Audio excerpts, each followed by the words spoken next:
대단히 반갑습니다. 그리고 부족한 사람을 청해 주셔서 여러분들께 감사의 말씀을 드립니다. 제가 2005년 7월 7일에 이 예배당에 왔었습니다. 그날은 이중표 목사님 장례식이 있었던 날이었는데 그때 저는 부산에서 목회하고 있었습니다마는 내가 목사님 장례식에는 가야 되겠다 이렇게 생각을 하고 새벽 4시에 운전을 해서 부산서 이곳까지 왔더랬습니다. 조기쯤 앉아 있었던 것 같습니다. 그날 비가 굉장히 많이 와서 부산에서 이곳에 오는데 중간에 고속도로에 차들이 운행을 못하고 갓길에 다 서 있어야 될 정도로 앞이 안 보이게 비가 쏟아지기도 했었는데 그때 이 예배당에 와서 목사님의 장례 예배에 참석했던 기억이 지금도 납니다. 또 우리 윤 목사님께서 저를 오라고 하셨을 때 우리 이 목사님 목회하셨던 한신교회 가보고 싶은 생각도 많이 있어서 제가 사양하지 않고 오게 됐습니다. 기쁘고 감사한 마음으로 왔습니다. 부산에 있으면서 우리 파트타임 전도사님들까지 다 모시고 한신목회 개발원에서 하는 그 목회자 세미나 매년 6월 첫 주간 월화수목 양수리 수양관에서 하는 그곳에 거의 빠짐없이 왔더랬습니다. 목회자 세미나가 호텔 같은 데서 몇십 명 모여서 하는 것도 많이 있었지만은 우리 이중표 목사님 세미나는 한 방에 100명씩 매트리스 깔고 누워서 옛날 중고등부 때 수련회 다니는 생각도 나고 그러면서 거기서 받는 은혜가 참 귀했습니다. 훌륭하신 목사님들이 많이 오셔서 하루 종일 말씀을 전하셨는데 그 중에서도 엑기스는 우리 이 목사님의 개회 예배, 폐회 예배, 그리고 새벽에 3번 이렇게 5번 설교였습니다. 그리고 이곳에 장례식을 끝난 다음에 제가 돌아가서 여기 사무실에 전화를 해가지고 이 목사님 이름으로 출판된 책을 한 50여 권 되는 것 같은데요. 그 전체를 다 사고 또 목사님의 설교 CD를 다 구해서 하루에 한 편씩 읽고 듣고 차에 가지고 다니면서 듣기도 하고 그랬더랬습니다. 많은 목사님들이 계시지만은 우리 이 목사님이 가르치시는 그 설교 말씀은 그 영성이 예수님을 꼭 빼닮았다 그런 생각이 들고 그래서 저에게 많은 감동과 감화를 주셨습니다. 우리 이중표 목사님께서 설교하시던 이 강단에 와서 제가 여러분들과 말씀을 나누게 된 것이 꿈만 같고 너무나도 감격스럽기도 합니다. 사람의 생각으로는 목사님 좀 더 장수하셔서 우리 한국교회 후배들에게 더 많은 영적 귀감이 되셨으면 하는 아쉬움이 있는데 하나님의 뜻은 우리가 알 수 없는 것이죠. 사랑하는 이를 곁에 두기 위해서 사랑하는 사람 일찍 부르신다고 어느 장수하는 목사님이 그렇게 말씀하셨습니다. 나는 왜 안 부르시나 그러면서 하신 말씀이 지금도 기억이 납니다. 여러분 어쨌든 5번에 걸쳐서 말씀을 생각하게 되었는데 우리가 이렇게 처음 만났지만은 우리 마음속에 기쁨이 있는 것은 우리들이 다 동일한 하나님의 자녀이기 때문입니다. 같은 성경 말씀을 읽으면서 동일한 생명의 구주 예수님을 믿으면서 우리가 동일한 천국을 향해서 나가고 있기 때문에 우리 안에 거룩한 영적 교제가 있는 줄로 믿습니다. 우리의 교제는 사람과 사람의 육적인 교제는 아닙니다. 요한일서 1장 3절의 말씀처럼 우리의 사귐은 하나님과 그리스도 예수님과 함께 나누는 것이라고 말씀하고 있습니다. 그리고 이 교제의 핵심은 하나님의 말씀이라고 생각합니다. 여러분 말씀은 흔히 개혁교회에서는 3종류의 말씀이 있다고 얘기하는데 첫째는 세우신 주의 종들을 통해서 외치게 하시는 설교라고 하는 말씀이 있지요. 이 설교는 하나님의 말씀이니 성경을 이해할 수 있도록 도와주고 또 길라잡이가 되는 역할을 합니다. 그래서 처음 성경을 접하는 이가 굉장히 어려워하기 때문에 설교를 들으면 성경을 이해할 수 있고 성경 속으로 들어가게 도와주는 역할을 하는 것이죠. 그러나 설교에는 또 한계도 있습니다. 왜 그러느냐 하면은 그걸 말하는 사람이 연약한 인간이기 때문이죠. 그래서 설교를 절대시하다 보면 이 하나님의 말씀과 유리된 인간의 이야기를 자칫 하나님의 말씀인 줄로 착각하거나 과대 포장한다면 그건 설교자의 잘못임과 동시에 청중의 어리석음이 될 것입니다. 그래서 저는 설교를 여러분들이 접하실 때 거룩한 분별력이 있으시기를 바랍니다. 앞으로도 많은 설교를 교회에서도 듣고 또 인터넷상에서도 들으실 텐데 말씀을 분별하는 영적 분별력이 이 시대에 더욱더 요구된다고 생각합니다. 더군다나 유튜브 같은 데는 온갖 설교가 난무하고 있습니다. 검증되지 않은. 그래서 그 속에 정말 위험한 것들이 많이 있기 때문에 저도 인터넷에서 설교를 들을 때는 분별해서 듣기 위해서 노력을 많이 합니다. 여러분, 분별력을 가지기 위해서 그 다음에 우리가 해야 될 것은 이 기록된 말씀, 이 성경이라는 책으로 우리에게 주어진 이 기록된 하나님의 말씀에 집념을 가져야 됩니다. 복 있는 사람은 여호와 율법을 주야로 묵상한다고 그랬으니까 우리 한신교회 성도들이 하나님의 말씀을 창세기로부터 요한계시록까지 깊이 읽으시고 묵상하시고 그 말씀을 따라 살아가시기를 바랍니다. 이 말씀은 그 자체로 능력입니다. 태초에 하나님께서 세상을 창조하실 때 말씀으로 창조하셨죠. 우리 사람의 말은 공허할 때가 많습니다. 사람은 말을 해도 뭔가 이루어지질 않습니다. 그러나 하나님께서는 말씀하면 바로 뭔가가 이루어집니다. 빛이 있으라 말씀했더니 빛이 존재했습니다. 말씀은 곧 현실 속의 열매로 나타나는 것이죠. 그게 우리와 하나님의 결정적인 차이 중에 하나입니다. 그래서 우리가 하나님의 기록된 말씀 성경을 읽을 때 그냥 오래전에 어떤 사람들에게 주어졌던 옛날 얘기나 옛날 사람들에게 들려주신 말씀으로 여겨서는 안 되고 이 말씀이 살아서 역사하는 좌우의 날선 어떤 검보다도 더 예리해서 오늘도 나의 혼과 영과 간절과 고수를 찔러 쪼개고 새로운 창조의 역사를 이루는 생명의 말씀인 것을 믿고 그 말씀을 받아야 되는 것입니다. 여러분, 하나님의 말씀 속으로 깊이 들어가시면 그 속에 얼마나 깊고 넓고 오묘한 것들이 많은지 그 말씀에 꿀송이보다 더 달다고 표현된 그 기쁨을 여러분들이 풍족하게 누리시기를 바랍니다. 그래서 말씀에 배부른 분이 되시면은 분별력도 생겨서 어떤 설교를 접해도 그것이 진리인지 아닌지를 판단할 수 있는 거룩한 귀가 열리게 될 것입니다. 그리고 궁극적으로는 말씀은 우리 주님이십니다. 그래서 우리 주님은 말씀, 로고스이시죠. 태초에 말씀이 계시다. 그 로고스, 우리 주님이 그분 자신이 곧 말씀이십니다. 그래서 사람 몸을 입고 이 땅에 오신, 성육화돼서 오신 말씀, 그분이 바로 우리 예수 그리스도이시죠. 이 성경은 하나님의 말씀이지만 성경이 우리에게 보여주고자 하는 분이 예수님이십니다.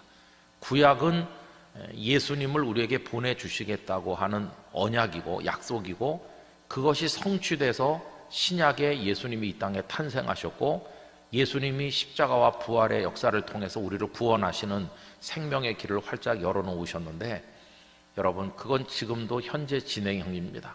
요한복음 3장 16절, 아무리 악한 죄인이라 할지라도 어떤 죄를 저질렀다고 할지라도 예수님 그 독생자를 믿으면 멸망하지 않고 영생을 얻게 해 주신다고 말씀하셨고 지금 그게 현재 진행형으로 지구촌 구석구석에서 이루어지고 있는 중입니다. 아프리카에도 아시아에도 아메리카 땅에도 남미든지 유럽이든지 어디서든지 예수님을 믿으면 멸망치 않고 영생을 얻는 역사가 이루어지고 있는 것입니다. 여러분, 우리는 특별히 똑똑하거나 유능하거나 재주가 많거나 탁월해서 이 자리에 있는 것이 아니라 하나님의 성령께서 어두운 우리 영혼 안에 등불을 밝혀주시고 하나님의 택하심과 부르심 가운데서 이 진리를 깨닫게 하셨고 믿게 하셨고 고백하게 하셨고 감사하게 하셔서 오늘 이 자리에 있게 해주신 것입니다. 이 모든 것이 주님의 은혜인 줄로 알고 우리 하나님께 영광을 드리고 감사를 올려야 될 줄로 믿습니다. 이 고귀한 진리를 세상 모든 사람들이 믿어야 되는데 영적으로 어두운 오늘의 시대에 와서 사람들은 다 자기 소견에 옳은 대로 마치 사사기 시대처럼 살아가는 혼란의 시대를 우리는 맞이했습니다. 얼마나 인간들은 폭력적이고 잔인한지 지금 벌어지고 있는 전쟁의 뉴스들을 통해서도 이 세상에 희망이 있을까 하는 생각들을 많이 가지게 됩니다. 그런 가운데 오늘 우리는 이 자리에 모인 것입니다. 여러분, 여기서 돈이 떨어지는 것도 아니고 여기 왔다 간다고 출세하는 것도 아니고 여기 왔다 간다고 누가 알아주지도 않습니다. 오히려 다른 사람들은 우리를 비난하거나 비웃을 것입니다. 그런데도 우린 오늘 이 자리에 기쁘고 감사한 마음으로 참여했습니다. 왜냐하면 세상과는 다른 구별된 하나님의 영이 우리 안에 역사하고 계신 결과이기 때문인 것이죠.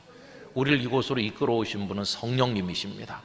우리를 이끌어 가실 분도 성령님이시고 성령님의 역사 안에서 우리는 승리하게 될 줄로 믿습니다. 저는 한신교회 집회 요청을 받고 어떤 말씀을 같이 나눌 것인가 이렇게 생각을 하다가 목사로 수십 년을 살고 오늘에 와서 많이 고민하게 되는 주제들을 여러분들과 나누려고 생각을 했습니다. 그래서 이번에 주제 자체가 조금 좀 특이하죠. 거꾸로 보면 바로 보인다, 그런 내용을 정하게 됐습니다. 여러분, 왜 거꾸로 봐야 될까요? 그것은 지금까지 보아온 것이 잘못 본 것이 많다고 하는 걸 전제로 한 겁니다. 지금까지 바라본 나의 시각이 잘못된 게 많기 때문에 그걸 좀 뒤집어서 반대로 다른 시각에서 거꾸로 보면 오히려 진리가, 하나님께서 우리 주님께서 알려주시고자 하는 진리가 더 분명하게 보이지 않겠나, 이런 생각을 가지고 성경을 한번 거꾸로 읽어보려고 노력을 한 끝에 제가 받은 몇 가지 은혜를 여러분들과 함께 나누려고 생각을 한 것입니다. 여러분, 오늘 첫날 저녁이기 때문에 오늘 이 시간부터 시작을 해서 5번에 걸쳐서 거꾸로 보는 5가지 시각을 우리가 나누려고 생각을 하는데, 오늘 첫날 이 시간에는 바깥을 보던 우리의 눈을 돌려서 안을 보는 것, 그래서 밖에서 안으로 이렇게 제목을 정하게 됐습니다. 여러분, 우리들은 아침에 눈을 떠서 잠자리에 들 때까지 언제나 바깥을 봅니다. 눈을 떴다고 하는 것 자체가 바깥을 보는 거죠. 그래서 우리의 가장 치명적인 약점은 우리 자신을 보지 못한다는 것입니다. 언제나 바깥을 보니까요. 그런데 바깥이라고 하는 것은 무엇이 있습니까? 이 바깥이라고 하는 건 참 고통스러운 거, 우리를 절망시키는 거, 우리로 너무도 고통받게 만드는 그런 것들만 바깥에 많은 거죠.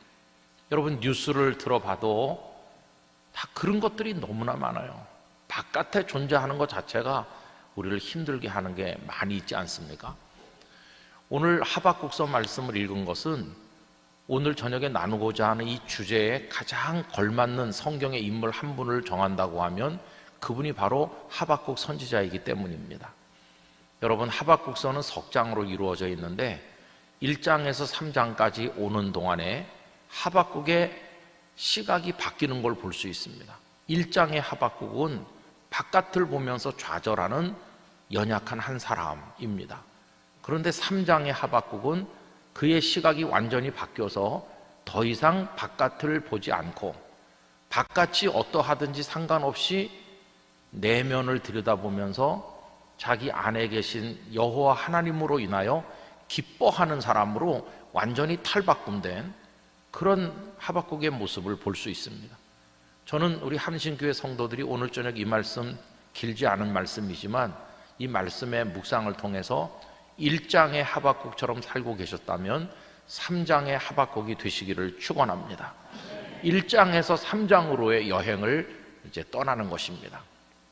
그럼 여러분, 이 하박국은 지금부터 약 2600여 년 전에 사셨던 분이신데 상황은 너무나 많이 다르지만 영적인 그 구조는 똑같습니다. 그럼 하박국이 어떤 세상에서 살았고 그는 어떤 거룩한 여행을 통해서 새로운 하박국으로 영적 리모델링이 이루어졌는가, 이제 그걸 우리가 한번 보도록 하겠는데요. 여러분, 성경 말씀을 펴셔서 하박국 1장으로 가보시기를 바랍니다. 하박국 1장 2절부터 4절 말씀까지 우리 천천히 합독해 보도록 하겠습니다. 1장 2절부터 다 같이 읽겠습니다. 여호와여, 내가 부르짖어도 주께서 듣지 아니하시니 어느 때까지리이까? 내가 강포로 말미암아 외쳐도 주께서 구원하지 아니하시나이다. 어찌하여 내게 죄악을 보게 하시며 패역을 눈으로 보게 하시나이까? 겁탈과 강포가 내 앞에 있고 변론과 분쟁이 일어났나이다. 이러므로 율법이 해이하고 정의가 전혀 시행되지 못하오니 이는 악인이 의인을 애워 쌌으므로 정의가 굽게 행하여 짐이니이다. 아멘 하긴 조금 어색한 말씀이죠. 여러분 한번 다시 보세요. 그 하박국의 내면에서 지금 가득 차오르고 있는 어떤 분노, 절망 이런 게 느껴지죠. 여호와여, 내가 부르짖어도 주께서 듣지 아니하십니다. 지금 그의 분노는 세상을 향한 분노를 넘어서서 세상을 그렇게 방치하시는 것처럼 보이는 여호와 하나님을 향한 분노로 폭발하고 있는 걸 볼 수 있죠. 도대체 왜 듣지 않으십니까? 도대체 언제까지 이런 상태로 가실 겁니까? 이렇게 따지죠. 내가 강포로 말미암아 외쳐도 주께서 구원하지 아니하시나이다. 여러분 거기 강포라고 하는 단어가 이제 한 번 나왔어요. 하박국이 사는 그 시대 모습을 보여주고 있죠. 그 다음에 3절입니다. 어찌하여 내게 죄악을 보게 하시며 패역을 눈으로 보게 하시나이까? 겁탈과 강포가 내 앞에 있고 변론과 분쟁이 일어났나이다. 거기 몇 가지 단어가 또 나오죠. 죄악, 패역, 겁탈, 변론, 분쟁 이런 단어가 연거푸 나오고 있죠. 이 변론과 분쟁만 해도 그렇습니다. 여러분 변론이 심한 곳은 조용하지 않아요. 여기서도 한마디 저기서도 한마디 왁자지껄하면서 각자가 자기 하고 싶은 얘기를 막 쏟아내는 건데 그 변론이 아주 창조적이고 생산적인 토론이 아니라 그게 분쟁으로 바뀌는 거죠. 우리나라 지금 여야 간에 벌어지고 있는 여러 가지 갈등들 또 이념 간의 여러 가지 갈등들 이런 건 분쟁을 넘어서는 수준에 와 있는 거 아닙니까? 온갖 죄악이 관영한 세상에 우리가 살고 있습니다. 이게 하박국이 살던 시대만 그런 게 아니라 오늘 우리 시대가 그렇다 하는 걸 알 수 있죠.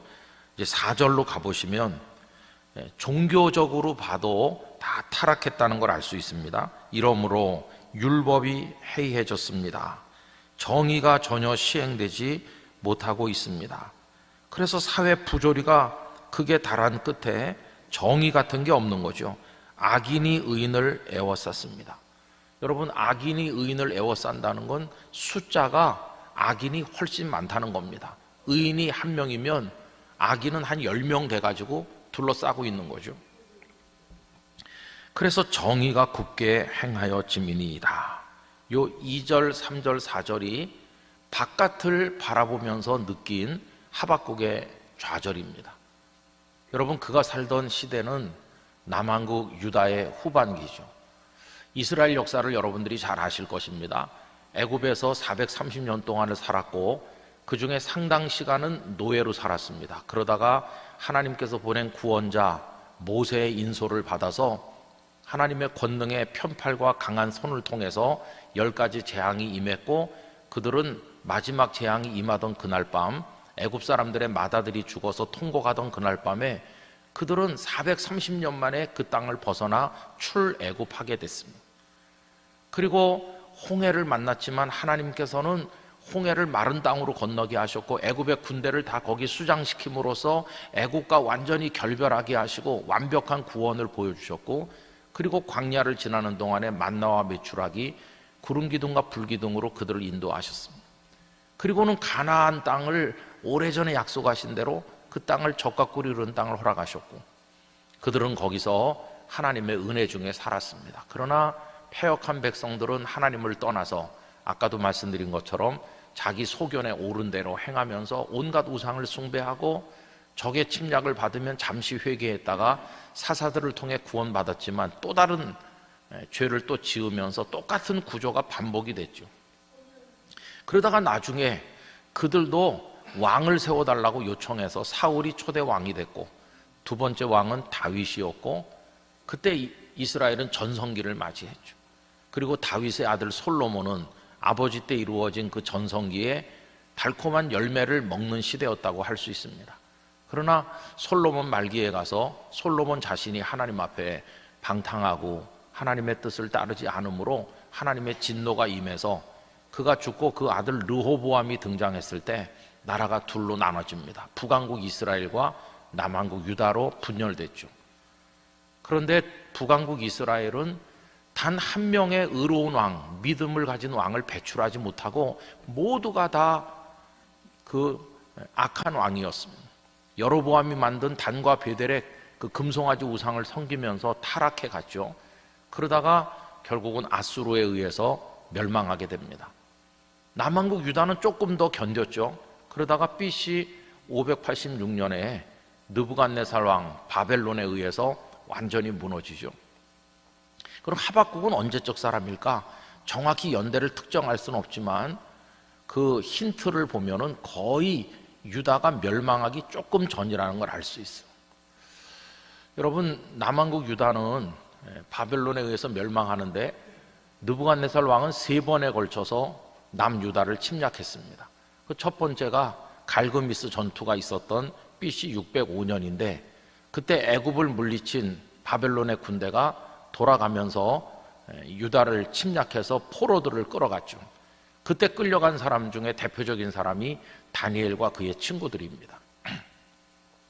그리고 8년이 지난 다음에 BC 597년에 와가지고 두 번째 침략이 있었는데 그때 여호야긴 왕을 폐위시키고 그리고 그를 끌고 갔죠.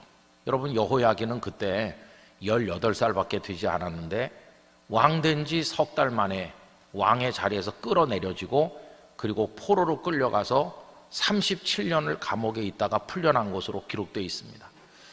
물론 그의 나이가 18살의 왕이 됐다고 하는 귀절도 있고 또 8살의 왕이 된 걸로 나와 있는 것도 있지만 여러 가지 정황으로 보면은 아마 18살이 맞지 않나 그런 생각이 듭니다. 여호야긴을 끌어간 그때 함께 포로가 됐던 사람은 그 유명한 선지자 에스겔이죠. 에스겔은 포로로 끌려가서 포로들이 살던 그발 강가에서 환상을 보고 예언 활동을 했던 분이시죠. 그리고 느부갓네살은 여호야긴을 끌고 간 그 자리에 그의 숙부인 시드기야를 왕으로 세웁니다. 시드기야가 남왕국 유다의 마지막 왕이죠.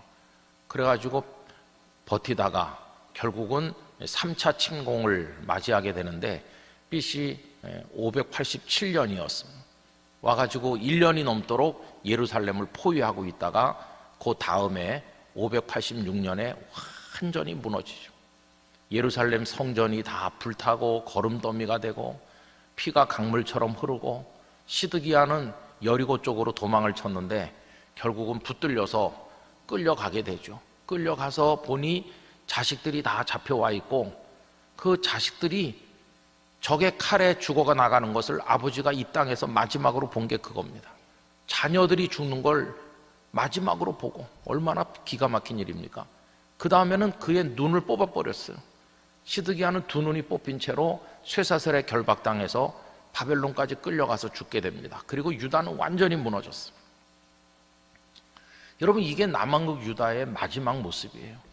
그 현장을 온몸으로 지키면서 눈물을 쏟으면서 외쳤던 선지자가 눈물의 예언자라고 하는 예레미야인 거 잘 아시지 않습니까? 그렇게 이제 몰락해 가는데 하박국은 언제적 사람일까? 바벨론 군대가 점점 다가오고 있던 그때예요. 남왕국 유다가 얼마 안 남았어요. 거의 숨통이 조여져 오던 그 막바지. 여러분, 우리나라 조선으로 말하면 구한말을 생각해 보시기 바랍니다. 열강이 우리나라를 침략하고 일본이 벌써 들어와 가지고 우리나라 국권을 장악하고 을사보호조약을 비롯해서 이런 게 우리를 숨을 조이고 있던 그때 매국노들이 판을 치고 그냥 불법 천지가 돼가지고 어떻게 정의도 찾아볼 수 없고 희망도 발견할 수 없었던 구한말, 그 절망의 시대, 그런 시대를 연상해 보시면 알 수 있는 거죠. 하박국은 지금 그런 시대에 살고 있는 겁니다. 그래서 여기 2절, 3절, 4절에서 하나님을 향해 소리를 높이는 거죠. 도대체 언제까지 나의 부르짖음에 귀 기울이지 않으시고 이 세상이 이렇게 악한데 방치하십니까? 이러면서 하나님을 향해 원망하는 거 아닙니까? 여러분, 이런 원망은 어디서 왔나요? 바깥을 보니까 쏟아져 들어온 거예요. 바깥을 보니까. 우리 한신교회 성도님들은 오늘날 대한민국을 보면서 얼마나 만족하세요? 우리 두 눈에 보이는 대한민국 사회, 저 북한, 그리고 머리에 해 그리고 살아야 되는 우리의 현실, 우리 주변에 있는 강대국들, 그러면서 우리 사회에 마약이 얼마나 많이 퍼져가고 있는지, 하나님의 창조 질서를 부정하는 동성애를 비롯한 온갖 추잡한 그런 것들이 부끄러움을 잊은 채로 길바닥에 다 쏟아져 나오는 오늘의 시대. 여러분, 뉴스를 보는 게 참 두렵잖아요. 이게 바깥을 보면 그런 게 전부 가득 차 있습니다. 어쩌면 지금 오늘의 시대는 하박국이 살던 남한국 유다보다도 더 악할 수도 있겠다. 지금 우리가 그 상황 속에 있는 거 아닌가.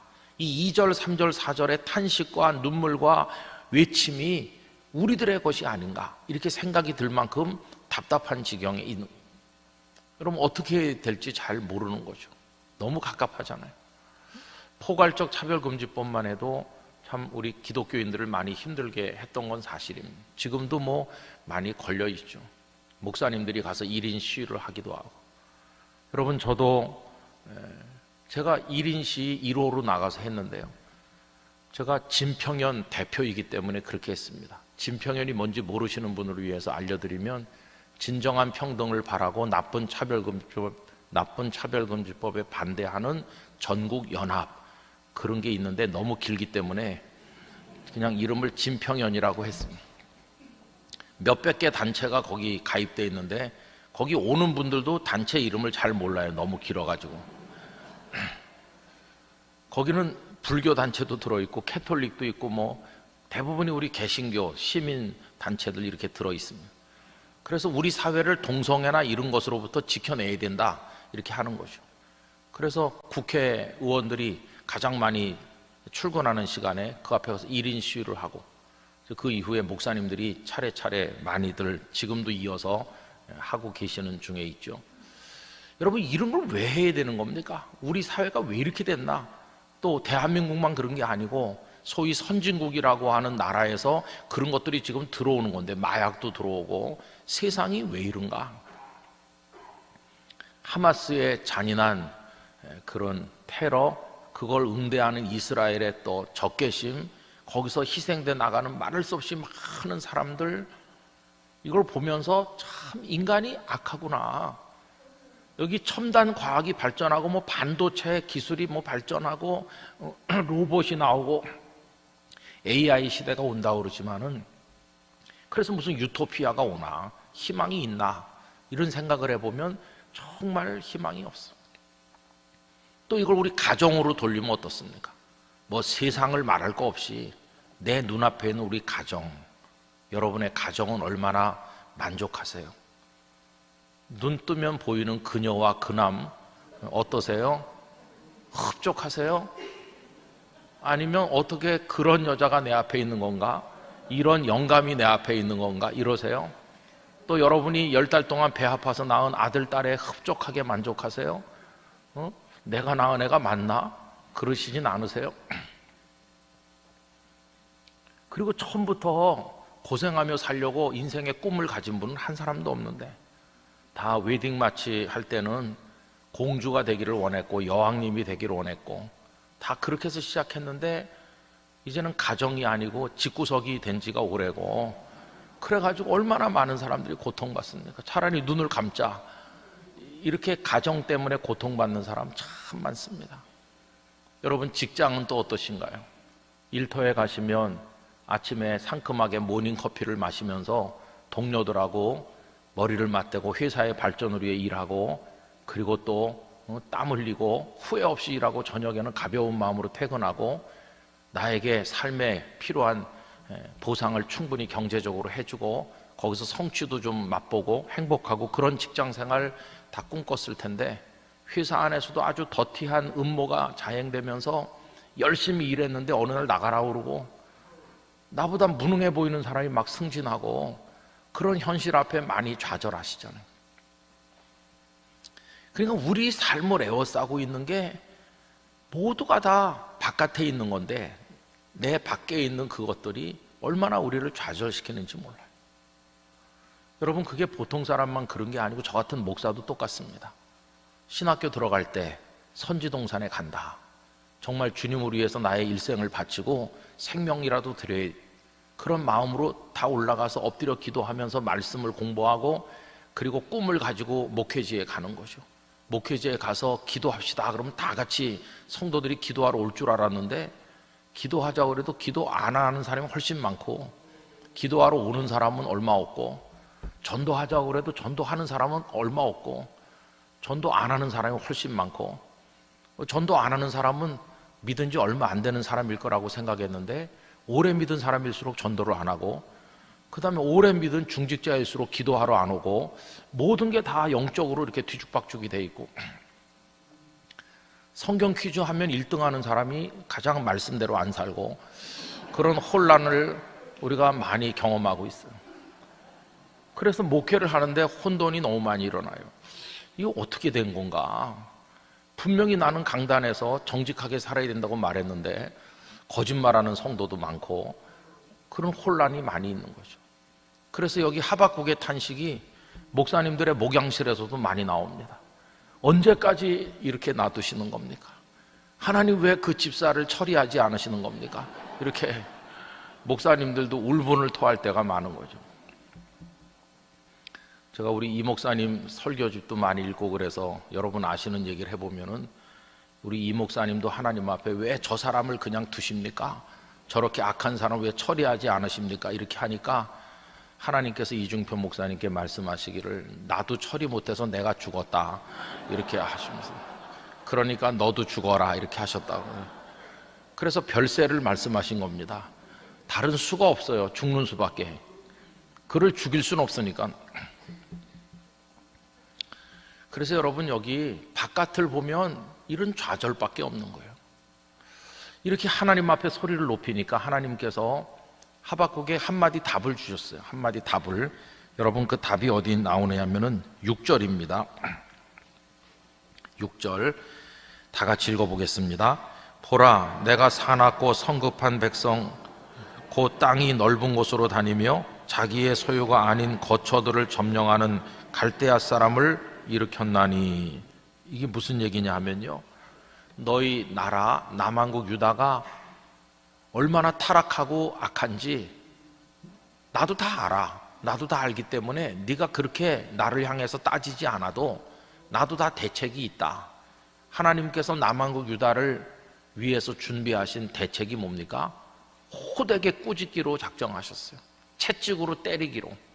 그래서 하나님께서 준비하신 채찍이 그 6절 방금 읽은 데 나오죠. 갈대아 사람. 갈대아 사람이 하나님이 준비하신 채찍이에요. 이 갈대아 사람이 누굴까요? 바벨론 제국을 말하는 거죠. 느부갓네살의 바벨론. 내가 바벨론의 채찍을 통해서 너희들을 호되게 때리려고 한다. 그럼 이 갈대아 사람은 어떤 사람들입니까? 그들을 향한 묘사를 보세요. 사납다, 성급하다, 땅이 넓은 곳으로 다니며 자기 소유가 아닌 거처들을 점령한다. 다른 나라를 마구 점령해 나가는 아주 거친 백성, 그 갈대아 사람들을 내가 이 유다로 데려와서 너희들을 호되게 책망하겠다. 그래서 어떻게 됐습니까? 아까 말씀드린 것처럼 3차례에 걸쳐 침략을 받은 끝에 완전히 망해버렸잖아요. 이게 하나님이 준비하신 대책이었어요. 정의가 시행되지 못하고 율법이 해이하고 악할 대로 악한 남한국 유다를 향한 하나님의 대비라고 하는 게 때리는 거였어요. 때리는. 저는 요즘에 참 두렵습니다. 우리 대한민국이 뭐 겉으로 보면 굉장히 살기 좋은 나라로 발전하고 있지만 이 안에 썩어 들어가는 그런 걸 보면 하나님께서 우리를 때리려고 준비한 채찍이 뭘까? 이렇게 생각하면 정말 두렵습니다. 저는 가끔씩 그런 생각을 하면 안 될 텐데 저 위에서 만드는 핵이 하나님이 준비한 채찍이면 이거 어떻게 감당하지? 그런 두려움이 생겨요. 두려운 거죠, 두려움. 하나님께서 우리를 어떻게 책망하실지 알 수가 없잖아요. 그런 두려움이 생겨요. 그래서 이 말씀을 하시니까 하박국이 처음에는 시원했던 것 같아요. 그렇죠, 하나님. 이 사회가 이렇게 썩고 부패했는데 하나님께서 가만히 계신다는 게 말이 안 되죠. 갈대아 사람을 데려다가 호되게 때리신다는 말씀을 들으니까 좀 후련합니다. 좀 혼나봐야 돼요.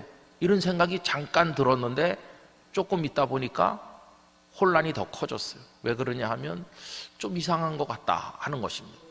왜 그럴까요?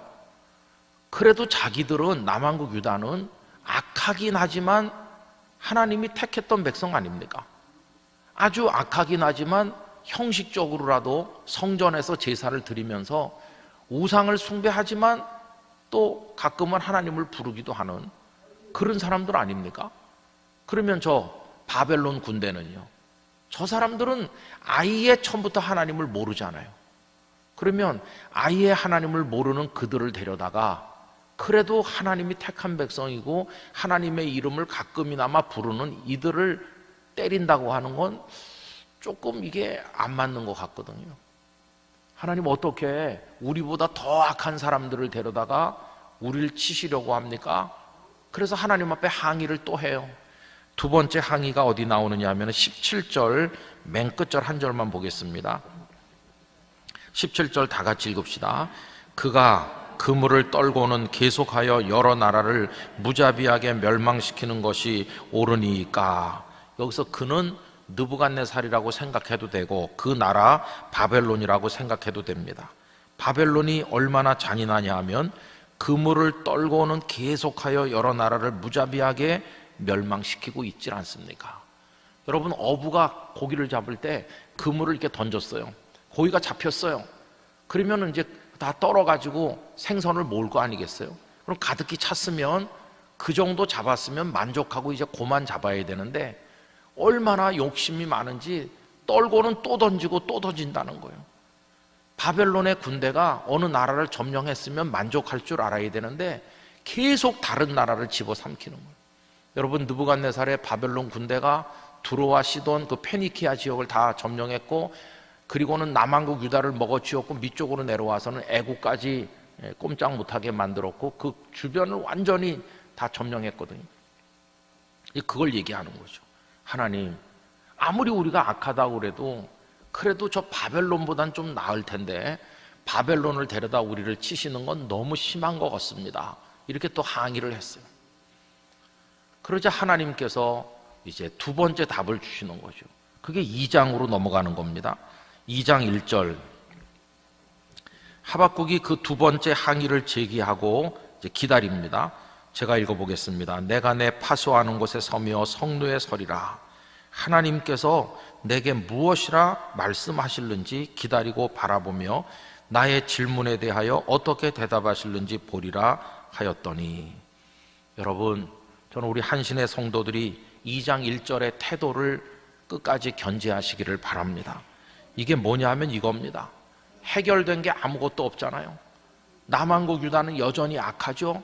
바벨론 군대까지 온다고 하니까 지금 속이 더 많이 상했어요. 그래서 하나님 앞에 따졌어요. 그렇지만 그가 포기하지 않고 있는 거 하나가 뭡니까? 하나님의 답을 기다린다는 거예요. 하나도 해결된 게 없지만 뭐라고 답을 주실 것인지 하나님의 해답이 도착하기를 기다리고 있잖아요. 여러분, 아무리 답답한 현실을 만나신다 할지라도 하나님의 응답을 기다리시기 바랍니다. 기다리면서 하나님을 바라보시기 바랍니다. 하나님을 향해서 마음을 닫으면 안 되고 하나님의 때가 되면 반드시 응답하실 줄 믿습니다. 그러면서 기다리는 거죠. 기다리고 바라보며 어떻게 대답하실는지 보리라. 아직 이 사람이 하나님을 바라보는 한 희망이 아직 있는 것이, 하나님을 향해 눈을 드는 한 희망이 있는 거죠. 그죠? 자, 그랬더니 드디어 하나님께서 두 번째 답을 주십니다. 2절.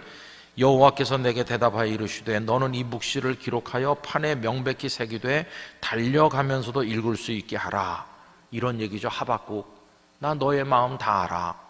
그래서 내가 이제 두 번째 답을 주려고 하는데 지금 너에게 하는 이 답은 굉장히 중요한 거다.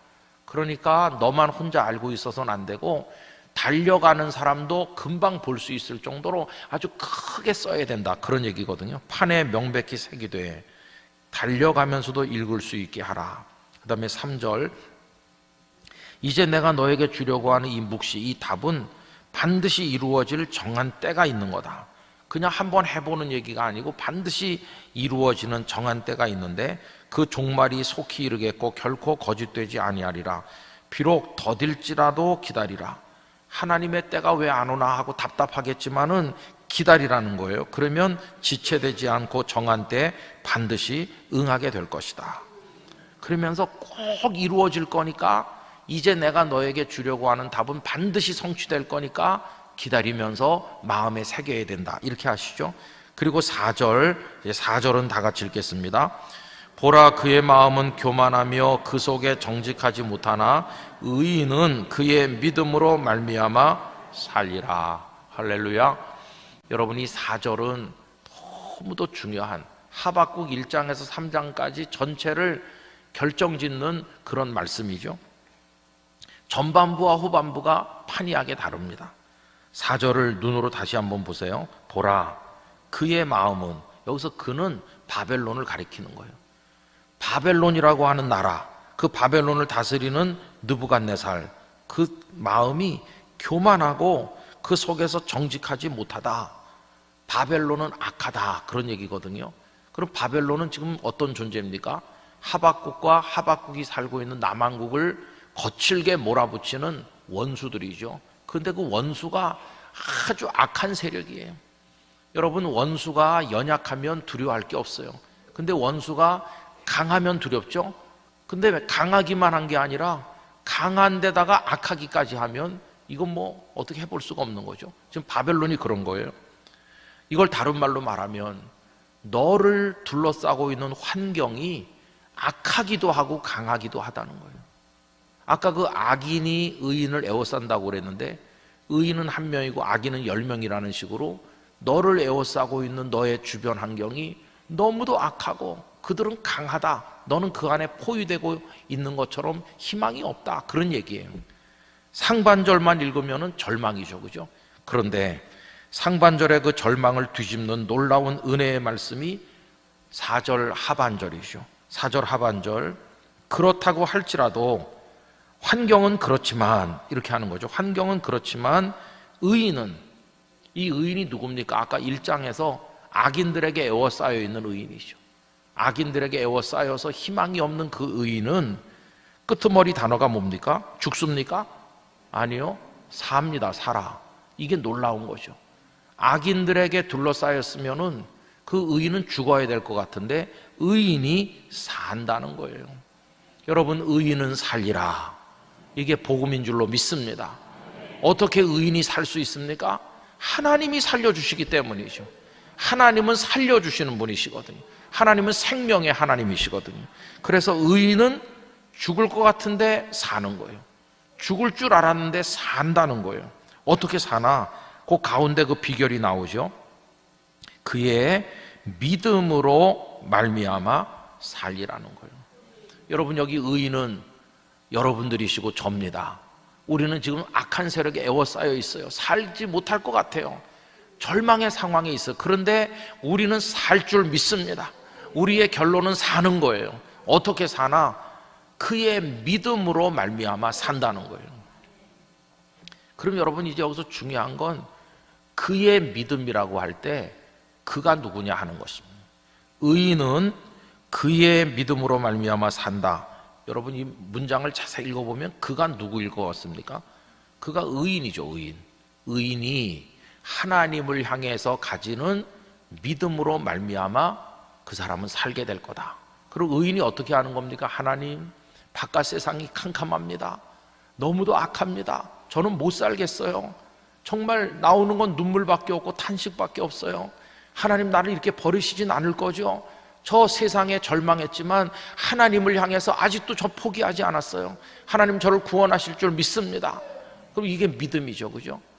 여러분, 이건 뭘 말해주느냐 하면 아무리 어렵고 힘든 상황이 와도 하나님을 향해서 손을 내밀라는 것입니다. 믿음의 손을 내밀라고 말씀하는 거죠. 이럴 때 그가 우리 자신이죠.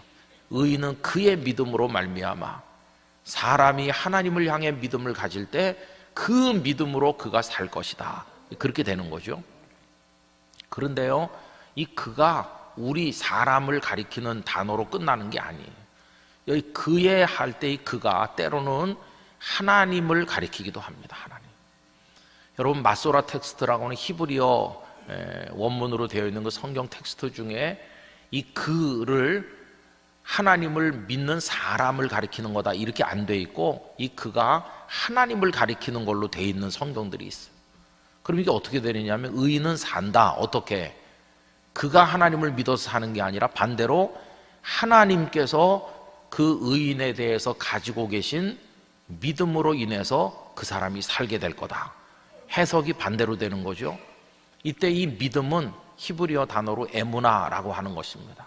이 에무나에서 여러 단어들이 파생했는데 한마디로 말하면 변치 않음, 신실함, 그런 뜻이에요. 그럼 여러분, 우리가 하나님을 믿는다고 할 때 하나님을 향해 우리가 완전한가요? 하나님을 언제나 온전히 의지하나요? 뜨겁게 끝까지 하나님만 바라보나요? 우린 그렇지 못해요. 교만할 때도 많고, 죄될 때도 많고, 하나님을 놓칠 때도 많고, 하나님께 등 돌리고 떠날 때도 많고, 우리는 하나님을 향해 온전하지 못해요. 우리는 하나님의 손을 놓아버렸어요. 그런데 죽어야 될 것 같은데 죽지 않고 살아있어요. 어떻게? 나는 그분을 놓았지만 하나님은 내 손을 놓지 않으셨으니까요. 그래서 우린 사는 것이에요. 여러분, 이게 내가 하나님을 잘 믿어서 사는 거다 이렇게 하면 그 믿음까지도 율법이 되고 말아요. 내가 워낙 하나님을 잘 믿으니까 하나님도 나를 못 버리실걸, 이렇게 하면은 내 공로로 내가 구원받는 게 돼요. 그러나 나는 수도 없이 하나님을 배신했지, 하나님 원망하고 떠났지. 그런데 하나님이 나를 놓지 않으심으로 나를 향해 신실하시고 털끝만큼도 변하지 않기 때문에 나 같은 게 아직도 생명이 붙어 있는 거야. 이렇게 하면 이게 뭐가 됩니까? 말로 다 할 수 없는 은혜가 되는 거예요. 은혜. 여러분, 오늘 저녁에 우리가 이 자리에 있는 거 하나님의 은혜입니다. 은혜. 나의 나 된 것이 다 하나님의 은혜입니다. 예수님을 믿는다고 하면서도 얼마나 많이 범죄했나요? 목회하면서도 범죄하고, 교회 중직자로 살면서도 하나님 섭섭하게 만들고, 그런 게 수도 없이 많지만 어떻게 우리가 살게 되나? 그분이 우리에게 대해서 신실하시기 때문이에요. 여러분, 이스라엘 백성들이 시내산 아래서 하나님하고 언약을 맺었어요. 너희는 내 백성 되라. 알겠습니다. 나는 너희의 하나님이 돼줄게. 우리 변치 말자. 이렇게 새끼손가락 걸고 시내산 언약을 맺었어요. 그런데 이 백성들은 하나님을 수도 없이 배신했어요. 우상 숭배하고 온갖 악행을 다 저질러요. 마치 간음하는 여자와 같아요. 그 호세아의 아내 고멜과 같아요. 데려다 놓으면 또 바람나서 또 나가고 그런 여인과 같아요. 그런데 고멜이 어떻게 삽니까? 그 여인이 회개하고 돌아와서 사는 게 아니라 호세아가 변하지 않아서 사는 거예요. 호세아가 변하지 않고 또 가서 고멜을 설득해서 데려오고 또 가서 그녀를 사랑하고 그러잖아요. 여러분, 우린 수도 없이 범죄하고 넘어졌지만 하나님의 변치 않는 사랑 때문에, 우리를 향해서 신실하시기 때문에 우리가 하나님의 자녀가 되는 줄로 믿습니다. 그래서 내가 너를 살려준다는 거예요, 한마디로 말하면. 그래서 여러분, 여기 2장 4절을요, 의인은 그의 믿음으로 말미암아 살리라, 이 말씀은 이렇게 풀어서 얘기할 수 있어요. 바벨론, 너를 둘러싼 환경, 너의 유다라고 하는 나라의 상황, 너를 에워싸고 있는 악인들, 희망이 없지, 희망이 없을 거야. 그러나 너 잘 들어라. 너 안 죽어. 너 살 거야. 너 구원받을 거야. 어떻게 해요? 내가 너를 살려줄 거거든. 난 너를 사랑하거든. 그러니 너도 나만 바라봐라. 이제부터 너도 나를 믿어. 내가 너를 향해서 끝까지 변하지 않을 거니까 너도 나를 믿어. 그러면 너는 사는 거야. 여러분, 이게 결정적으로 하박국의 생각을 바꿔놓는 거예요. 1장의 하박국은요, 어떻게 하면 살 걸로 생각했냐면, 하나님, 우리나라 너무 강포가 심해요. 정의가 없어요. 변론과 분쟁이 너무 많아요. 이런 것 좀 없어지게 해주세요. 변론이 없어지고 분쟁이 없어지고 강포가 없어지고 정의가 시행되면 살 줄로 생각하는 거죠. 여러분, 사회를 개조하고 사회 개혁을 하고 새로운 입법을 많이 하고 그러면 행복한 유토피아가 되나요? 인간 본성이 악하기 때문에 안 되는 것이죠. 희망이 없어요. 그런데 어떻게 구원받는가? 바깥 세상은 끓는 냄비처럼 악하게 끓어오르고 있더라도 하나님이 우리를 붙드시고 내가 하나님을 의지하면 거기서 사는 역사가 이루어지는 것이에요. 구원은 바깥 세상이 변화됨으로써 내게 주어지는 게 아니라 바깥 세상과 상관없이 내가 하나님 붙들면 사는 거예요. 하나님이 날 붙들면 내가 사는 거예요. 바깥 세상에 영향받지 않고 하나님과 나와의 관계로 귀결되는 것이에요. 그걸 다 깨닫게 됐어. 그걸 깨닫고 나니까 3장의 하박국은 딴 사람처럼 바뀌게 되는 거예요.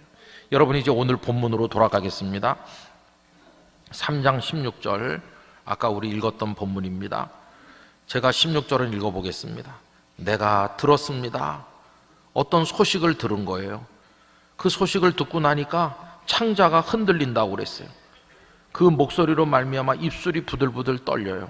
도대체 무슨 소리를 들었을까요? 그 다음에 나오죠. 무리가, 바벨론 군대가 우리를 치러 올라오는 환난의 날을 기다림으로 적들이 점점 다가오고 있다. 전쟁이 다가오고 있다. 큰일 났구나. 그런 소식이 점점 가까이 다가오고 있기 때문에 창자가 흔들리는 것 같고 입술이 떨리고 그래요. 그리고 썩이는 것이 내 뼈에 들어왔다. 뼈가 막 삭아서 썩는 것 같아요. 몸이 내 처소에서 떨린다. 여러분, 몸이 처소에서 떨린다는 건 내 처소, 이거는 우리 집 아랫목을 말하는 거예요. 우리 집 아랫목에 이불 뒤집어 쓰고 있는데도 덜덜덜 떨리는 거예요. 여러분, 바깥 세상에 어떤 희망적인 얘기가 있습니까? 없습니다. 전쟁이 점점 다가오고 있어요. 17절, 그러면 하박국의 개인 사정은 좀 좋은가요? 하박국 개인 사정도 하나도 제대로 되는 게 없어요. 무화과 나무 농사했는데 열매가 무성하지 못하고, 포도나무 심었지만 열매가 없고, 감람나무에 소출이 없고, 밭에는 먹을 게 없고, 되는 게 하나도 없어요. 그죠? 또 우리의 양도 없고 외양간에 소도 없고.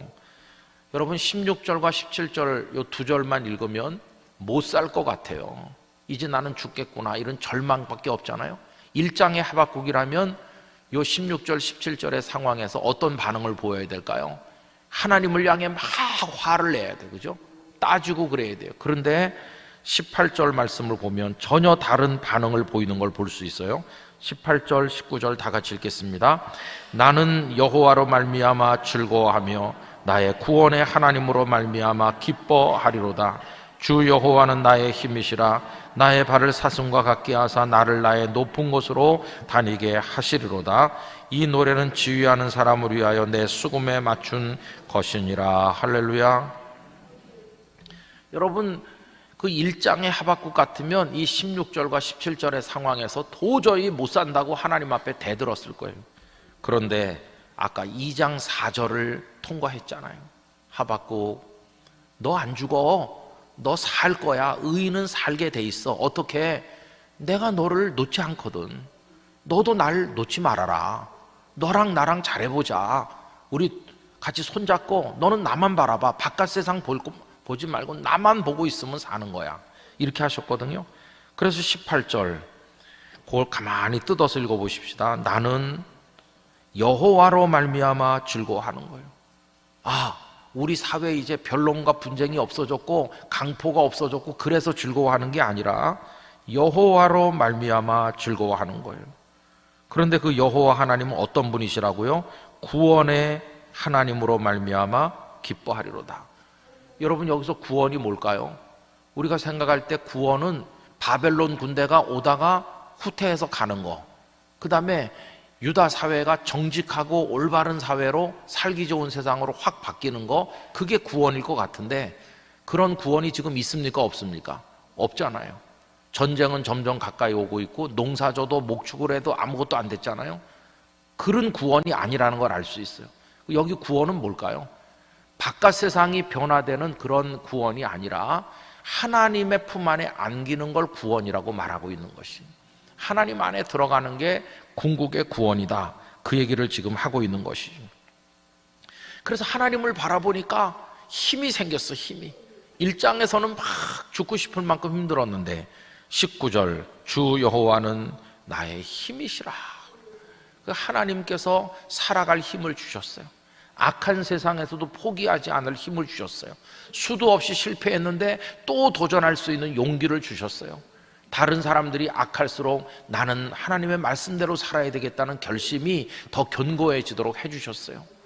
바깥 세상과 무관하게 당당한 그리스도인으로 살아갈 수 있도록 힘을 주셨어요. 여러분, 그런 하나님이 주시는 힘이 여러분들에게도 임하시기를 축원합니다. 이 힘이신 하나님을 고백하는 건 다윗도 똑같잖아요. 시편 18편 여호와는 나의 힘이시요, 나의 힘이시다. 그 사울 왕에게 쫓겨서 그렇게 도망다니고 노숙하고 엔게디 황무지를 헤매고 십 황무지를 헤매고 동굴에서 자고, 그리고 블레셋에 가서 침을 흘리면서 미친 사람 역할, 그런 미친 채도 하고 이런 최악의 상황에 살지만 여호와는 나의 힘이십니다.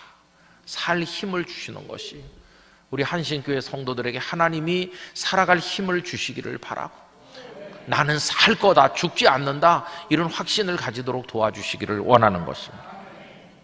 결국 밖에서 안으로라고 하는 오늘 저녁의 설교 제목은 뭐냐 하면, 더 이상 바깥 세상 보면서 원망하지 말자, 대한민국 사회 현실 보면서 절망하지 말자, 뉴스 보면서 좌절하지 말자, 앞으로 우리나라 국민 소득이 더 늘어난다고 해서 더 잘 살 거라는 기대 같은 것도 가지지 말자.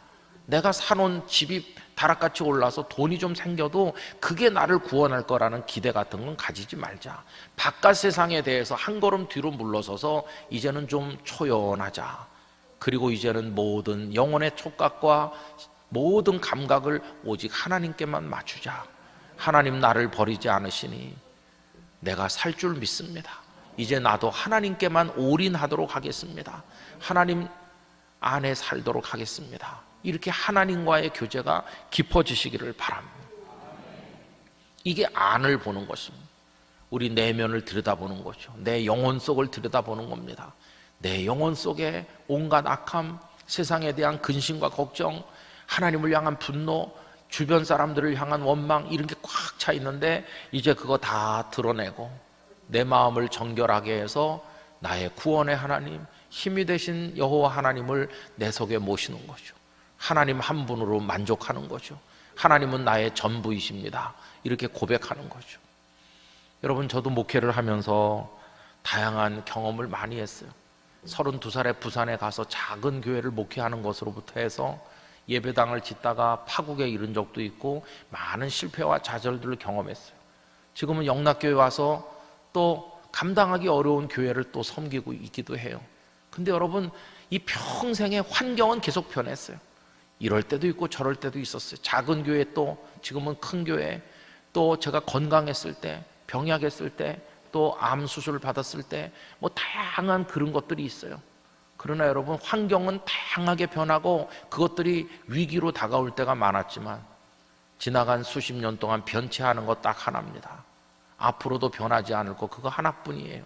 그 하나가 뭐냐 하면 하나님께서 저를 사랑하신다는 거예요. 그리고 저도 하나님을 바라보려고 한다는 그거 하나예요. 그거 하나 외에는 변하지 않아요. 지금은 아내가 있고 자녀들이 있고 뭐 이렇게 있어요. 그러나 영원합니까? 언젠가 내가 떠나든 아내가 떠나든 우리 자녀들도 다 결혼해서 나갈 거고, 이제는 결국은 마지막에 나와 하나님 둘밖에 남는 게 아니에요. 맨 마지막에 가보면 하나님 안에서만 살아야 된다는 걸 알 수 있어요. 저는 목회하면서 수도 없이 많은 목사님들을 만났습니다. 근데 참 발견하는 놀라운 사실이 있어요. 목회 환경이 좋아 보인다고, 성도가 많고 교회가 유명하고 큰 교회라고 목사님이 행복한가? 전혀 그렇지 않아요. 그 상관관계가 거의 없다고 해도 과언이 아니에요. 모르는 사람들은 저 목사님이 그 유명한 교회에서 목회하는데 행복하겠다, 천만에요. 전혀 그렇지 않습니다. 저는 가난한 목사님들도 많이 봤어요. 하나님께서 이상하게 지방에 가서 설교를 많이 하게 하셨습니다. 산청군 기독교연합회, 하동군 연합회, 칠곡, 문경, 뭐 강원도 어디, 뭐 경상도 어디, 이렇게 군 단위로 그럼 50개, 100개 교회가 초교파로 모여가지고 하죠. 뭐 교인 5명, 10명 이런 교회가 태반이거든요. 그분들이 다 연합으로 모여요. 다 시골교회 목사님들 정말 가난합니다. 다 낡은 서울에서 폐차할 봉고차를 얻어다가 성도들을 태워오시는 분도 많아요. 그런 가난한 목사님들 많이 만났는데 참 놀라운 것은 그 안에 구원받은 이의 기쁨이 있다는 것이에요. 감사가 있어요.